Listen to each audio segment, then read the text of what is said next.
Halo teman-teman, pernah dengar tentang Provinsi Jambi? Provinsi Jambi terletak di bagian tengah Pulau Sumatera, Indonesia. Wilayah ini berbatasan langsung dengan Provinsi Riau di sebelah utara, Sumatera Selatan di selatan, Bengkulu di barat, dan Laut Cina Selatan di sebelah timur. Dengan lanskap yang beragam, Jambi memiliki dataran rendah, sungai-sungai besar seperti Sungai Batanghari, hingga kawasan pegunungan di barat yang menjadi bagian dari Bukit Barisan.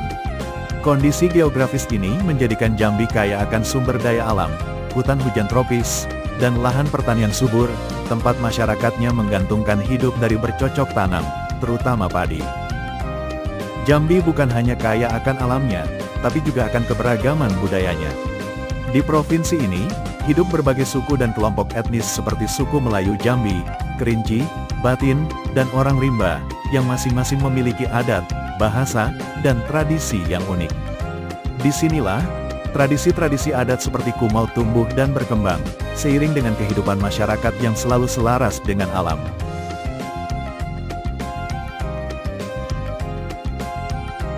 Tradisi Kumau adalah salah satu upacara adat masyarakat Jambi yang berhubungan dengan kegiatan pertanian, khususnya menjelang musim tanam padi. Upacara ini dilakukan sebagai bentuk permohonan kepada Tuhan dan leluhur agar tanah menjadi subur, cuaca mendukung, serta hasil panen melimpah.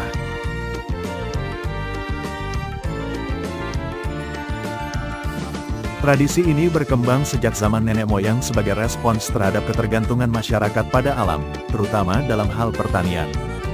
Upacara ini tidak dilakukan sembarangan, melainkan setelah masyarakat memperhatikan dan merasakan tanda-tanda alam yang berkaitan dengan iklim dan kondisi tanah pertanian. Tanda-tanda alam yang dijadikan acuan, misalnya ketika hujan mulai turun 1 atau 2 kali, kemudian masyarakat mencoba mengecek kondisi tanah. Mereka akan melihat apakah air hujan tersebut sudah meresap ke dalam tanah, atau hanya membasahi permukaan saja. Dalam adat setempat, hal ini dijelaskan melalui ungkapan, "Baru layu rumput sehelai, bukan bagian kita, itu bagian api untuk dipanggang."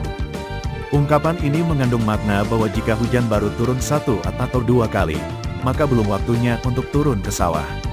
Rumput yang layu akibat hujan ringan itu hanya cukup untuk dikumpulkan dan dibakar.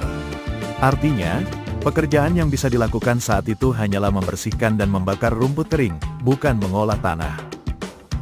Penjelasan ini masuk akal secara ilmiah. Saat musim kemarau, tanah menjadi kering. Ketika hujan turun sekali, panas dari dalam tanah belum sepenuhnya hilang.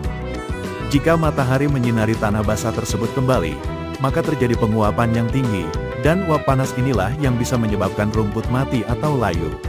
Adapun tanda bahwa waktu turun ke sawah sudah tiba adalah ketika tanah sudah cukup basah dan bisa dicangkul. Dalam adat, hal ini dilambangkan dengan ungkapan, "Terkalik tanah yang sebingkak, itu lekat utang 4 perkara." Ungkapan ini berarti, jika tanah sudah bisa dicangkul sedalam sebingkak, seukuran cangkul, maka sudah saatnya penduduk menghadap pemangku adat untuk melaporkan bahwa lahan siap diolah dan upacara Kumau dapat dilaksanakan.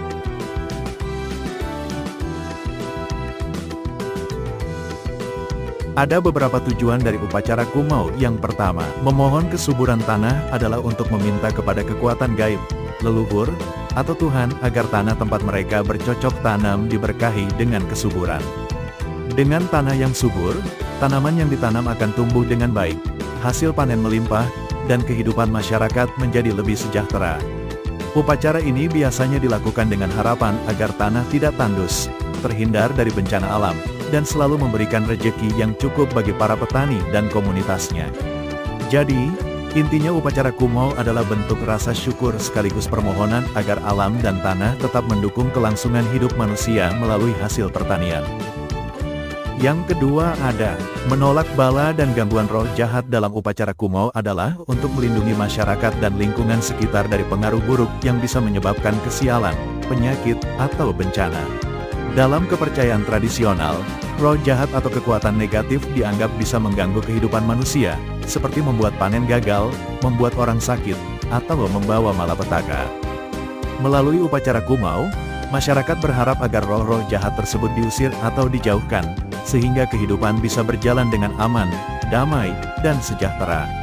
Upacara ini biasanya melibatkan doa, ritual khusus, dan sesaji sebagai bentuk penghormatan dan permohonan agar para penjaga alam atau leluhur memberikan perlindungan.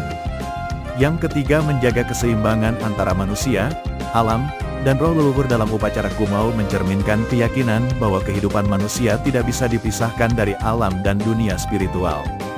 Dalam kepercayaan tradisional, manusia, alam, dan roh leluhur saling berhubungan dan saling memengaruhi. Melalui upacara Kumaul, masyarakat menunjukkan rasa hormat dan syukur kepada alam yang telah memberi kehidupan, seperti tanah, air, dan hasil bumi, serta kepada roh leluhur yang dianggap sebagai pelindung dan pemberi berkah.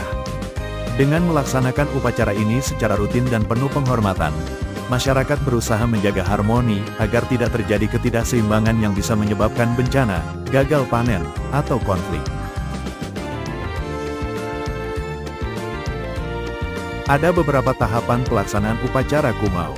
Tahap pertama dalam upacara Kumaul adalah ngapak jambe, yaitu membersihkan lahan sawah dari kotoran, rumput liar, dan unsur-unsur negatif. Ini bukan hanya pembersihan fisik, tetapi juga spiritual, agar lahan menjadi tempat yang layak dan suci untuk memulai proses pertanian. Kegiatan ini mencerminkan niat baik manusia untuk menghargai tanah sebagai sumber kehidupan. Setelah lahan siap, benih disiram dengan air yang telah didoakan oleh tetua adat atau pemimpin upacara. Air doa dipercaya membawa berkah, kekuatan spiritual, dan perlindungan. Tujuan dari tahap ini adalah agar benih yang ditanam tumbuh subur, terhindar dari hama, dan memberikan hasil yang melimpah. Ini adalah proses menabur benih ke lahan yang telah dibersihkan. Nyambau benih dilakukan dengan penuh kehati-hatian dan biasanya diiringi doa atau mantra. Proses ini merupakan simbol awal dari harapan akan kehidupan baru dan rejeki yang akan datang. Saat benih ditanam, masyarakat percaya bahwa mereka juga sedang menanam doa dan harapan mereka kepada alam dan leluhur. Tahap terakhir adalah memasang pupuh, yaitu meletakkan simbol-simbol tertentu, seperti janur, bunga, atau sesaji, di sekitar lahan sebagai bentuk penghormatan kepada roh leluhur. Tindakan ini menunjukkan bahwa masyarakat tidak melupakan peran leluhur dan memohon perlindungan serta restu agar kegiatan pertanian berjalan lancar. Ini juga memperkuat hubungan spiritual antara manusia dan dunia gaib. Seluruh rangkaian upacara ini menunjukkan bahwa pertanian bukan hanya soal teknik, tapi juga soal kepercayaan, penghormatan, dan keseimbangan antara manusia, alam, dan roh leluhur. Itu saja yang dapat kelompok kami sampaikan tentang materi tradisi upacara Kumaul di Provinsi Jambi. Sekian dan terima kasih.